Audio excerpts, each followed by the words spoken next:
Ջրականի անկումը։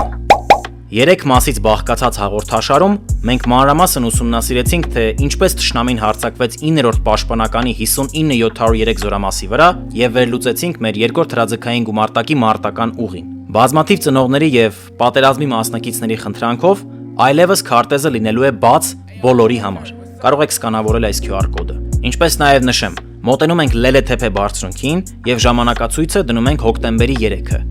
Իմ գծանշումների մեջ չշփոթվելու համար հիմա կմանրամասնեմ ամեն գույնի նշանակությունը։ Կարմիր գույնով նշված է հակառակորդը եւ նրա ակտիվ օբյեկտները։ Կապույտ գույնով նշված են մեր յուրային զորքերը, բնագիծը եւ ակտիվ տեխնիկան։ Սև գույնով սպիտակ վանդակների մեջ նշված է մեր կողմից ոչնչացված թշնամու տեխնիկան։ Կապույտի մեջ սպիտակ վանդակներով նշված է թշնամու կողմից ոչնչացված մեր տեխնիկան։ Կանաչ գույնով նշված են հետ գրավված դիրքերը եւ թշնամուց առգրավված տեխնիկան։ Իսկ դեղին գույնով նշված է հատուկ տեխնիկան։